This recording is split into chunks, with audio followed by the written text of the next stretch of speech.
म्हणजे जन्मल्यापर्यंत काही नाव नसते, असते जन्मल्यापर्यंत. आणि मग 12 दिवसानं नाव ठेवते. ठेविल्या नावाशी मोदे होती. काय म्हणतात ज्ञानोबा म्हणतात, जे नाव ठेवते का त्या नावानं तो मोद येते, जन्मपतेच नाव पाहते. जोपर्यंत देह आहे तोपर्यंत नाव टिकून ठेवतो शोधत. तो देहाने गेल्यावर सुद्धा लोक त्या नावानं ओळखतात. मी तसं गोपाळ नाव करत होतो. एकाचं नाव होतं वेड्या, एकाचं नाव होतं वाकड्या, एकाचं नाव होतं पेंद्या, एकाचं नाव सुदामा. वेड्या वाकड्या पेंद्या सुदामा त्याच्या संगती राहू नको. कोण म्हणायचे? यशोदामाचे कृष्णाने आणि हे वेड्या वाकड्या सुदाम्याचे काय संगती राहतो? पेंद्या सुदाम्याच्या संगती राहतो. याचा अर्थ 4 नाव सांगितले, 4 पुष्कळ गोपाळ होते, पण प्रत्येकाचं नाव वेगवेगळं होतं. त्याच्यात गोपाळ नाव एकाच पण हा जो नंदाचा बाबा होता त्याला गोपाळ म्हणतात. त्याचंही नाव गोपाळ नाही, त्याचं नाव कृष्ण ठेवलं होतं. ज्यावेळेस गर्गाचार्यांना नाव ठेवलं ना, त्यावेळेस ते यशोदा म्हणत होती, म्हणजे महाराज ते काय तुम्ही पुष पुष पुष पुष म्हणता, ते बोलता नाही येत, काय म्हणतात नाव घेता नाही, म्हणजे कृष्ण म्हणता नाही येत. नंद बाबा तुझे काय होते, तुम्ही कृष असं मनात मिळते, तो कळ शब्द येत होता. मग काला म्हटलं चाला काय, नंद बाबा म्हणजे तू कानच म्हणायचं. गर्गाचार्य काय म्हणे, तुम्ही कानच म्हणायचं. तुम्ही हे यशोदेनं ठेवलं नाव आहे आणि गर्गाचार्यांना ठेवलेलं कृष्ण आहे.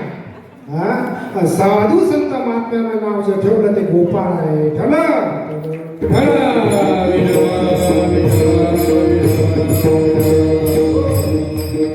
गोपाळ म्हणजे काय? गोपाळ म्हणजे गुराखी, गाईला पाळणारा. गाईला जो पाळतो त्याला काय म्हणतात? आपल्या इकडे गाई चालवतात त्याला काय म्हणतात? गाई चालणारा गुराखी. आता ह्या गुराख्याच्या घरी किती गाई असते? या गुराख्याच्या घरी किती गाई? याच्या घरी किती गाई नसल्या तरी तो गुराखी असते. काय करते तो? गावातल्या लोकांच्या गाई चारते. या प्रत्येकाच्या घरी जुन्या काळात 5 गाई, 10 गाई, 15 गाई, 20 गाई अशा राहत होत्या. आता एकही सापडत नाही. म्हणून ही आपली परिस्थिती आहे. गायीनं शेती खाल्ली, काय तरी खाल्ली, गायीनं शेती खाल्ली, शेतीनं पीक खाल्लं. काय जोपर्यंत काय होती तोपर्यंत जमीन चांगली होती.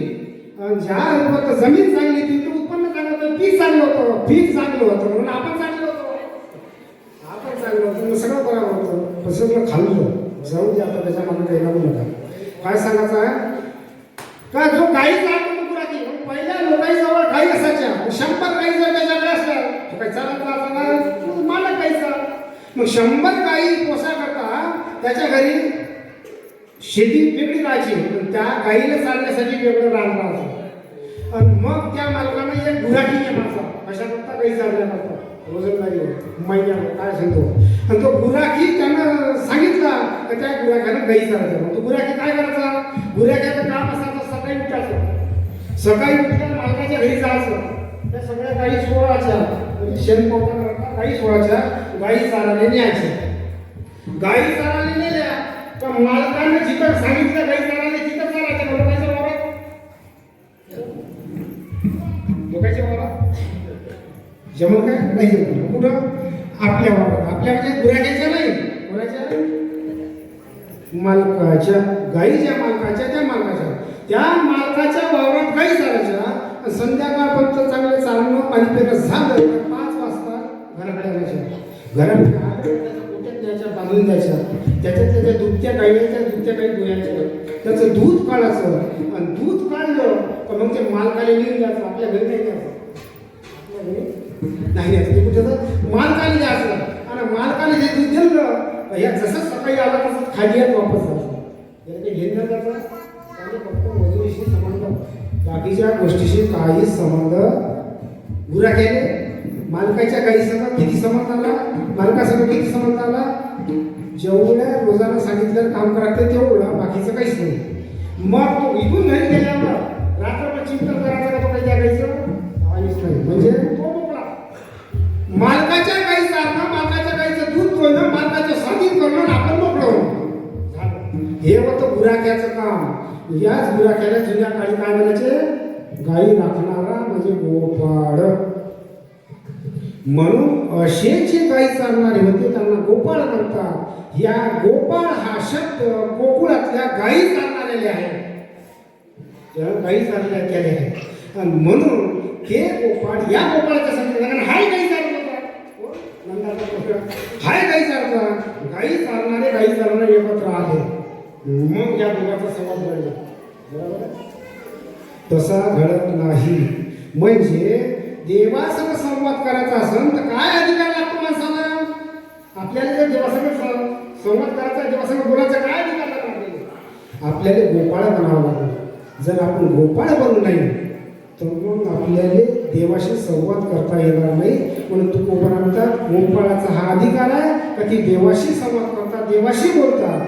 आपला हा अधिकार नाही. जर बोलायचं असेल ना देवासमोर तर हा अधिकार प्राप्त करून घेतला पाहिजे. म्हणजे गोपाळ बनवलं पाहिजे. मग आपण गोपाळ कसं बनायचं? कोणाला काही राखायचं? कार्यात जर राम किंवा कृष्ण असेल तर आपलं जीवन खेळ बनते, नाही तर मग दुःख बनते. म्हणून खेळ व्हावा. ज्याच्या जीवनात खेळ त्याच्या शेवटी कल्याची प्राप्ती. म्हणून भगवंतांना खेळ खेळल्यानंतर गोपाळ म्हणतात देवा अरे भूक लागली ना. भगवान म्हणे असं आहे का? काही नाही. देव म्हणायला लागले आपण शिदोऱ्या आणल्या ना घरून आणा. भगवंताने त्या सगळ्या शिदोऱ्या आणायला लावल्या. शिदोऱ्या गेल्या एकत्र केल्या.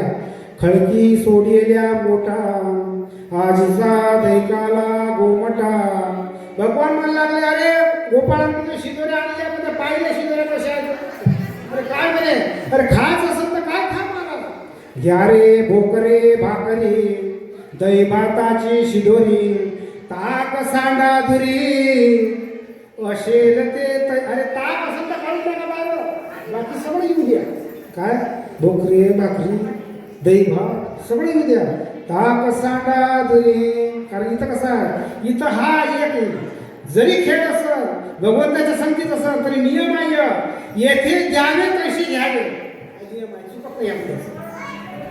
आणि म्हणून थोडं जपता देव पण थोडे परी निरे व्हावे.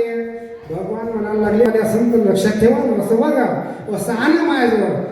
तुकोबारा हुशार होते, तुकोबारासारखे म्हणजे पेद्यासारखे होते म्हणजे कृष्णा या गोष्टी सगळ्या ऐकल्या.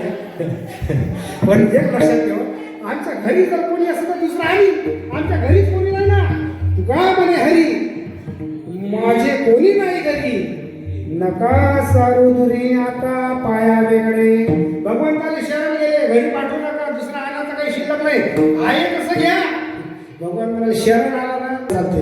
पण भगवंताला सगळ्या शिलेला एकत्र केल्या आणि एकत्र शिलेला करून त्या सोबत गोपाळ बसले आणि गोपाळ बसल्यानंतर भगवंतानं ते काला वाटायला सुरुवात केली.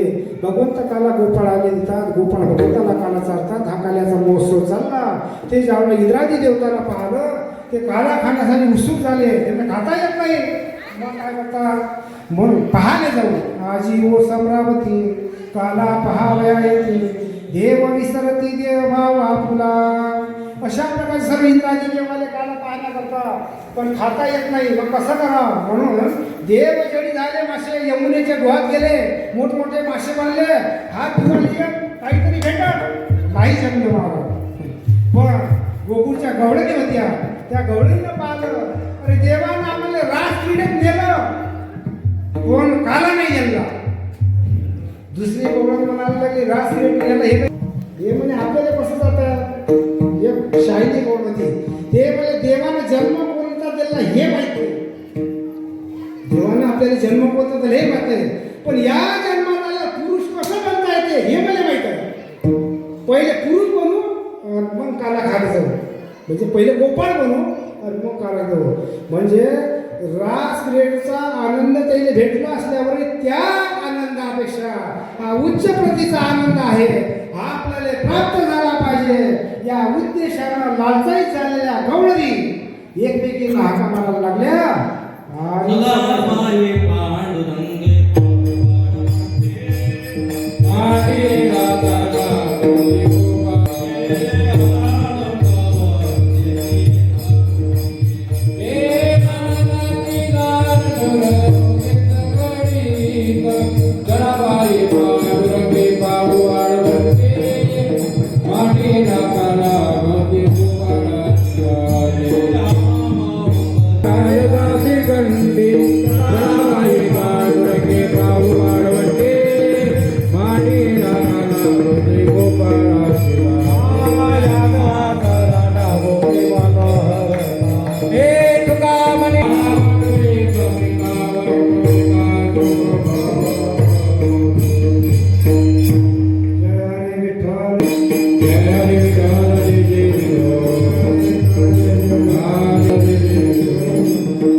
या ठिकाणी 31 जानेवारी 2026ला विश्वकर्मा जयंती हा कार्यक्रम ठरवला गेलेला आहे.